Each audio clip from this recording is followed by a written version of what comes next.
Hey, what's good, y'all? So I just want to make a quick video and talk about a couple of topics that have been bugging me about Lego that I just want to get off my chest, speak about them, and say about them. So there's the three things I want to say today is talk about the pricing, the size, and the quality of sets. Because with the recent Death Star being released, the first $1,000 set, and then the Summer Wave, there's just been a lot of things going on with Lego that have become a trend that I don't know. I hope they kind of revert back to how they used to go, but a lot of it is just kind of worrisome in the community. So first off, on pricing, it's just they. I know inflation has become crazy and has made everything just out of proportion for a lot of things, but it's also gone down. But Lego prices just keep going up.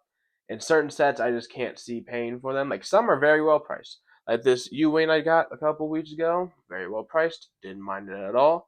And then the Jango Fett Starship coming out, maybe a little, like maybe $10 overpriced, but it's not outrageous.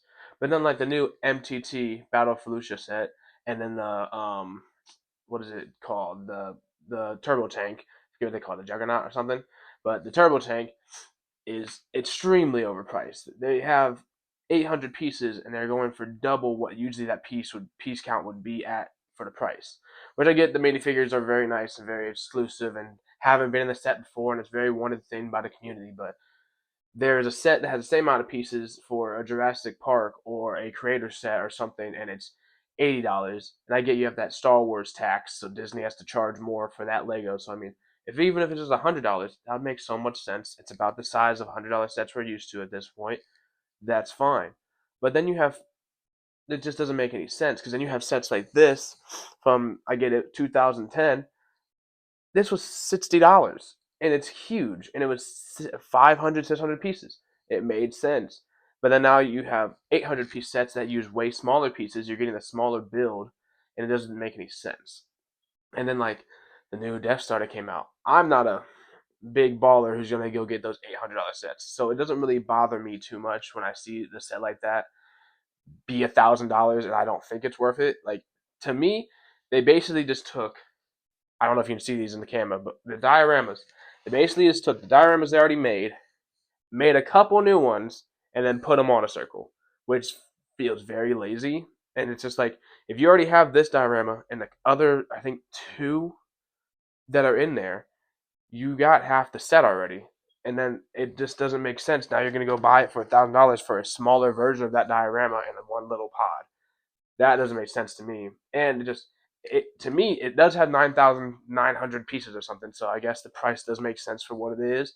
But just the look of it, it almost looks like it should be a $500 set. Maybe if they descaled it and took less pieces and make it have as many amenities, maybe $500. I look at it and be like, all right, that's a whatever set. That makes sense. That's not crazy. But $1,000 for a flat diorama, because like dioramas are really cool, but if I'm spending $1,000, I don't want just a big diorama. That's I don't think anyone's ever been like, "Ooh, I wish this diorama was worth $1,000 and huge." I think they're like, "I want the biggest and coolest ship that I saw in the movies, and that's worth $1,000." So all that pricing is just it's getting worse. Some sets seem to be better, like the new thing I'm most excited for, the Gingerbread AT-AT, because AT-AT is one of my favorite sets, one of my favorite ships in Star Wars. It's only $60, and it's about 600 pieces, something like that. That is perfect. It's an AT-AT. It doesn't look too big. It doesn't look small, too small. It looks about great size for the $60. That's awesome. And I'm like, and like, if the set's worth 160, people will buy it. Like the AT-AT that came out in 2020, that was on shelf for like 2, 3 years. It was $160, I believe, maybe 140, and it was selling out, and people were buying it. I could never find it at Walmart ever, and I was able to get my hands on one finally. That set was worth it, but these the MTT and the Juggernaut aren't worth it. MTT is worth it. That one is a great build. I will give it that. Great build, great minifigures. I love that set. Okay, I want to get it so bad, but I'm not paying $160 for a set that's not worth it, especially a set that I can hold like this in my hand. Like I could get so many other things for $160. I get multiple Legos that are gonna add up to more pieces, more sizes, more minifigures than that. For that, it doesn't make any sense. So then we're gonna get into the size. Everything's shrinking, which I'm 50-50 about, because sometimes when like sets like these old sets from 2010 are freaking huge, and I'm like, this is great. But then there's sets like this U-Wing that is smaller than the past U-Wing, but it's so clean and sleek. I think it's also great because I look at the U-Wing that came out a couple years in the past. I like this one way better. I never had that one in hand, so I don't have a fair comparison. But I've watched a lot of review videos. I've done my research when I was buying this one to see if it was worth getting this one. I just think this one looks cleaner. The less studs, the sleek of it looks like just like the show. I mean, play wise, it does affect it because it's not as big for the interior at the bottom for the cargo bay and for the minifigure going. He has to lay down, which a lot of people have problems with. But like as a kid, I don't really think I cared too much about the size of like the interior. I wasn't an interior kid. I wanted the ship to be cool, and if I had interior, cool, but like that wasn't me. But like certain things, like say the gunship, interior matters. Like this one, interior is way too small. I love this gunship. It's one of my favorite sets in the past couple of years, and also I just don't have a regular gunship, so this is the best I could get, and I love red, so perfect combo for me. But it does not have the interior to have fun as a child. If you get like say they get this and then this battle pack over here with the red clone troopers and the regular clone troopers, then they can't fit almost any of those clone troopers inside of that interior unless they smush them together, and then it's no fun. You're just a kid. You're gonna end up breaking your set. I remember some small sets as a kid. Try to jam your little fingers in there and you end up breaking it, and it's just like it ruins the whole thing because now you're spending there for 30 minutes trying to find out where this piece goes, and that's ruins the whole like joy and like immersion of Lego of just playing with them and being with them. So I think the size is like 50-50 for an adult who has not a lot of space because I don't have the luxury of having a huge home at this moment. Smaller sets could do help me. So like I'm able to put as many sets as I want on the shelves and on the walls and make it work for my situation because of how small they were. Because like if this U wing was double the size, I I don't know where I'd put it. I can't put it anywhere. Like I can't do that. But like then there's certain sets that are huge that I like, want them huge. Like I have Thor's hammer. Love that set. Glad that it's for one, it was a great price for when it came out, and then it was a good size. And I think it's more of a Star Wars issue though, because a lot of the Marvel sets aren't really great. So obviously they're going to be priced down because no one really, a lot of them no one wants except for kids. So it's not as big of an audience compared to Star Wars, which is everybody. So like their sets are priced way lower than ours, and even Jurassic Park, Pirates of the Caribbean, because like that Pirates of the Caribbean ship, it's I think it has more pieces than the Jango Fett Slave One, and it's the same price, and it looks more empowering. I think it might be almost bigger in size due to the sails, same price. But if you made a Star Wars ship about that size, I guarantee it'd be 400 to 450, which is just the Star Wars tats is nuts. So being a Star Wars fan in Lego is just downright sucks because you almost getting outpriced. Because like if they didn't release sets that I like this summer that were within my price range, I wouldn't be getting any. I haven't got any yet, but I know I'm getting some soon.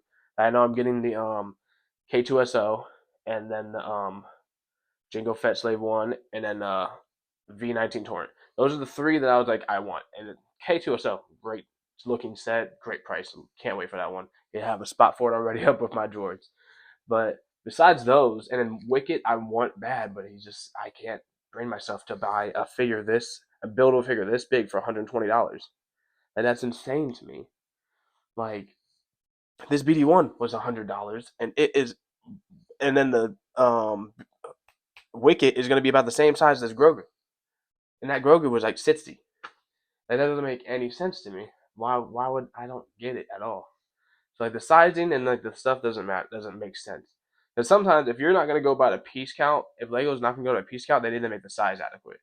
Like if you're gonna make it 800 pieces and double the price it should be at $160, you should be using big pieces so then you get a more empowering set and bigger set for what you're paying, and then it would make sense.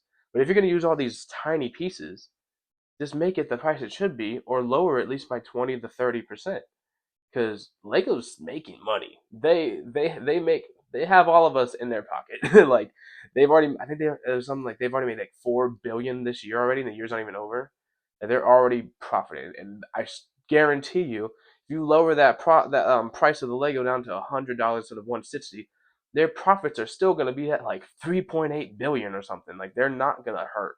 It's just a little bit of the greed from Lego, which you're a big company, you want to make money, you have employees to pay and people to pay, so it makes sense. I'm not dissing Lego because I love Lego and I'm always gonna buy their stuff most likely in my future, so I can't really say much because I'm part of the issue. But like I haven't bought any Sunwave sets because I don't want to support that type of set. I'll support sets that are good and that are well priced, which is why I'm going to get them soon, but not that. And I guess we kind of talked about the quality.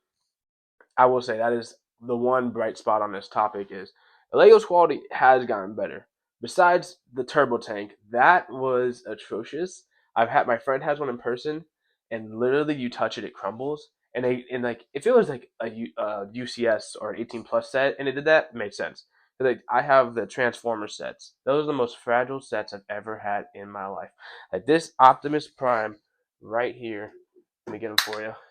This thing has fallen apart on me so many times just by holding him.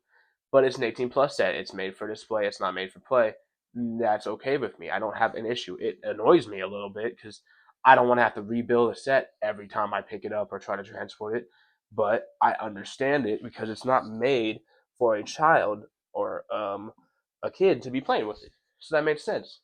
But that Juggernaut is marketed for kids. There is a commercial with a child playing with it. And I know as a kid how I was with my Legos. That thing would not have lasted 2 minutes in my house. It would have been in pieces, and I would have rebuilt it once, been in pieces again, and I would have gave up, and it would have gone in the bin. And that's I'm sure a lot of the kids' issues are having with that Lego set, which is just sad and sucks. Especially because every other I haven't seen a set in a very long time that hasn't been well built. Because while the size has gone down, the quality's gone up. Like this ARX 170 is probably one of my favorite builds, and it's so sturdy, and you can do anything with it, and it looks great. Everything functions super well. Everything is made in the right dimensions. That is awesome. Besides the turrets, but that is awesome. This U-wing, super great build. I literally was just flying around, swooshing around the other day, just bored out of my mind, but having fun. And it didn't. Nothing would break on it. Nothing was seemed fragile, even though it is skinny. It's so well built, and the quality looks nice, and it just looks as a good set. I don't get how they had that misstep with the Juggernaut. I don't know if they had to rush it and change it, or if they just were being lazy and just saying we'll get past with this piece being placed here and this piece only be held by one stud or two studs. Like I don't understand it. So I'm hoping in the future we get sets that are well priced, well sized, with the quality. I don't want them to give us the size and the price, and then we go down on the quality because I feel like at this point you can't go down on the quality. You've shown us you can do it. So if they go back and don't, it's like I with like they did at the Juggernaut. It's just it doesn't make sense. It's kind of disheartening to us. So I'm hoping we can go back to the days where the prices make sense because inflation sucks, but inflation is not going up right now. It's at if anything going down. Like I've seen some of my bills going down and groceries and stuff and other items in even Lego's collection are still at regular prices. Like creator sets are still $20, $25, and they still are about 300 to 400 pieces. So why is only Star Wars going up? Like I looked at the Plo Koon Starfighter little mini fighter build today at Walmart, $15. 2 years ago when the Boba Fett one was out, it was like 9.87 or something. Like, how has it gone up $6 in 2 years? And I get but that's like that's a 50% price increase. Nothing in my life has become 50% more expensive. So why is Lego the one going from $10 to 15 being 50%? And even the MTT and Juggernaut, you can make an argument they're 100% above the price it should be at. They're 100% more than what they should be, if not 80. Because if they are $80 and they're 160, they should be around. If they're supposed to be 80 and they're 160, you're 100% over that. And they should be maybe I'd say at most 110, and I'd be like that's smooth, that's cool. It kind of makes sense for the size of the set, the minifigures, and whatever. Because I know Star Wars really boosted up for minifigures, even though every set ever for any other thing you get a million minifigures and they don't do anything about it. Like Marvel, that's their one thing they have. They have very many minifigures that come in sets, and that's basically what you're paying for, and they do well with them. Star Wars, you get four good minifigures and a droid and a couple droids that cost less than a penny. They're like, now we get a boost up $40. And it don't sit right, but at the end of the day, I'm still buy Legos. I just wanted to get that off my chest. And if you guys have anything you wanted to add or another topic you wanted me to talk about, maybe I can do this thing kind of more consistently. Because I do like just kind of venting and saying things I can talk about. I don't have many friends who like Legos as much as I do, so they don't really care or know about the community and the things going on in our moment right now. But so if you guys have anything you want me to talk about, say have questions for me, put them down in the comments down below. If you guys like all this information or entertainment I'm trying to provide, you can leave a like and subscribe, and then you can see another video down below, and also to see the more things I'm up to. Hopefully laugh at some of the cool videos I make. So I'll see y'all again in another video. Deuces.